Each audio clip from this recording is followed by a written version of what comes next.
I am very critical of the way that people, and especially children, are so quickly diagnosed as having mental disorders.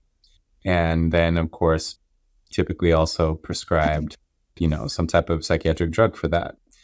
And I understand that it's kind of a separate conversation to talk about the most extreme cases, but the rate at which kids and adolescents and adults too are diagnosed with all the various disorders, especially including, generalized anxiety disorder, major depressive disorder, attention deficit hyperactivity disorder, oppositional defiance disorder, conduct disorder, some of these, which are very commonly diagnosed in teenagers.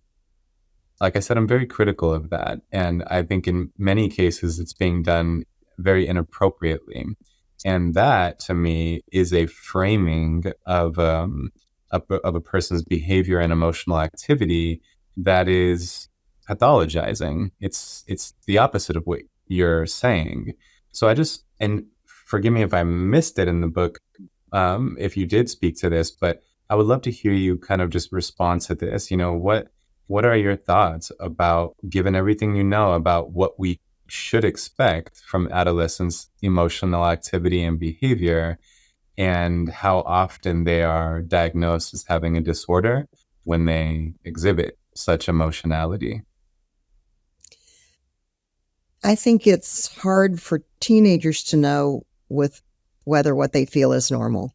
I was at a school last week in Washington, D.C., where a young woman, I was meeting with the leaders of the school, the kids who are the leaders of the school, told me that she was very emotional and she really did wonder if she was okay.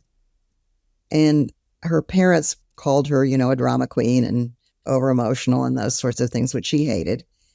But I'm sure that they were afraid too, and they were wondering if it was okay. And I think when we are told that we have a mental health crisis among teenagers, and I'm not putting that down, because I think we have to take real mental health problems very seriously. But it's in the general culture, and that when you have, the thing that makes me crazy is that when books become bestsellers called The Anxious Generation, which is to me a pathologizing of a whole generation. The main thing that kids told me that they didn't want to be labeled, stereotyped, generalized, seen negatively. Right.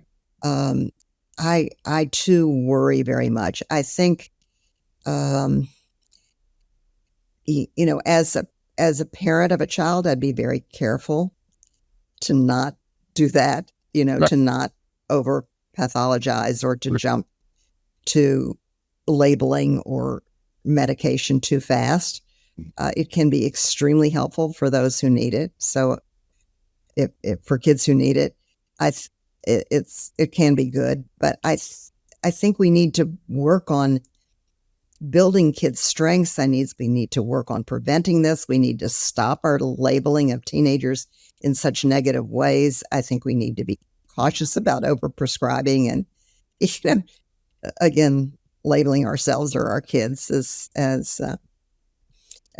having a mental health disorder. Yeah. But again, I know, and I talk to kids and families where there were very real problems, and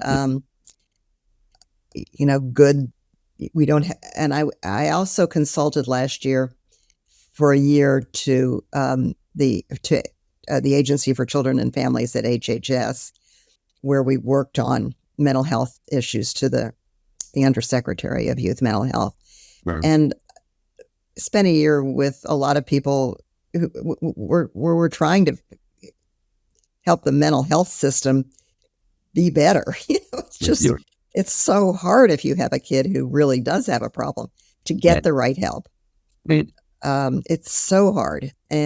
Or if you don't have money to keep to get it, to keep it, there's such a shortage of real help. And then then you hear horror stories of things that, I did when I was working there, of just people horrible experience with the mental health system.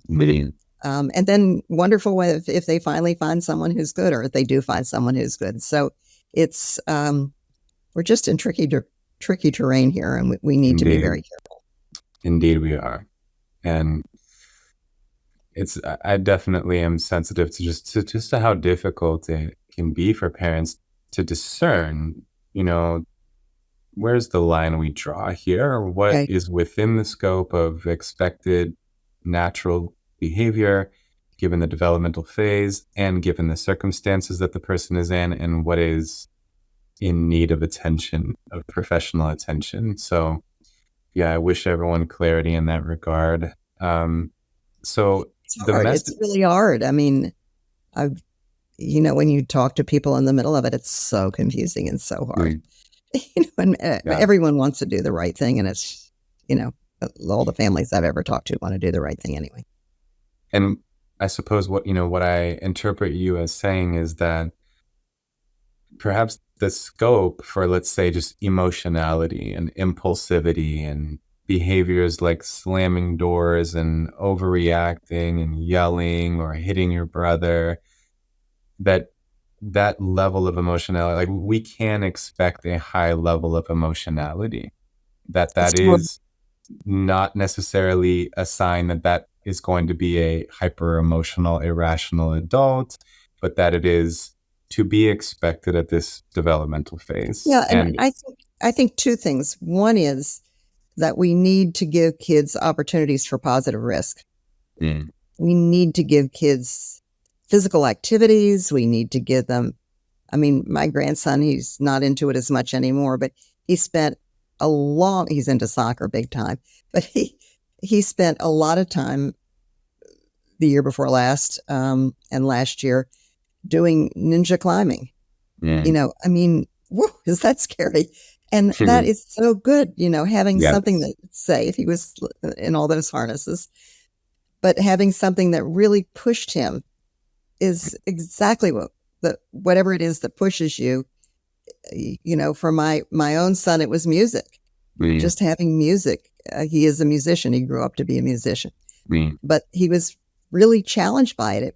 It was scary. He went off to Europe with a group to perform. you know, and it was having those kinds of adventures. We need to make sure that kids, they are born to explore. We need to give them good opportunities to explore, and then we need to help them be helpers.